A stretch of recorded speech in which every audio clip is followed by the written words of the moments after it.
नमस्कार सगळ्यांना. आज मी तुम्हाला दाखवणार खेकडा आमटी, खेकड्याची आमटी किरव्या.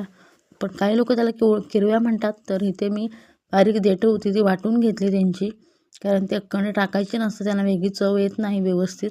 मिक्सरला वाटून बारीक चाळणीमध्ये चाळून घेतलात, चांगली चव येते. ते पाणी वेगळं काढून घ्यायचं. त्याच्यानंतर मी तिखट, मीठ, गरम मसाले सगळे ॲड केले होते.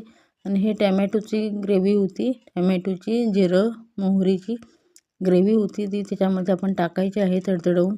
त्याच्यानंतर त्याला पण चांगली उकळी येऊ द्यायची थोडा वेळ. त्याच्यानंतर तिखट, मीठ, हळद, गरम मसाला, चिकन मसाला, मटण मसाला सगळे मसाले त्याच्यामध्ये ॲड करायचे आहे.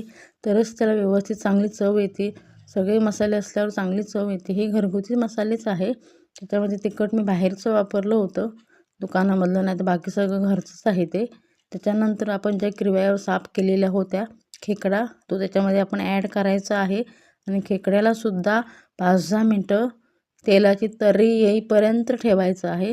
लगेच त्याच्यामध्ये पाणी ॲड करायचं नाही. हे खेकड्याचं पाणी आहे.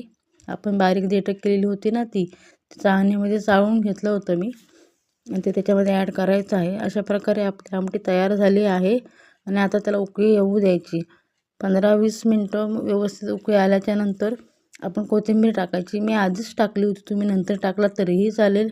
अशा प्रकारे आपली आमटी तयार झालेली आहे. बघू शकता इथे आमटी मस्तपैकी होते. खालीवर करायची. जास्त पाणी टाकलं होतं त्याच्यामध्ये, खेकडी शिजायला पाहिजे व्यवस्थित. बघू शकता इथे आमसूल त्याच्यामध्ये मी ॲड केलं होतं.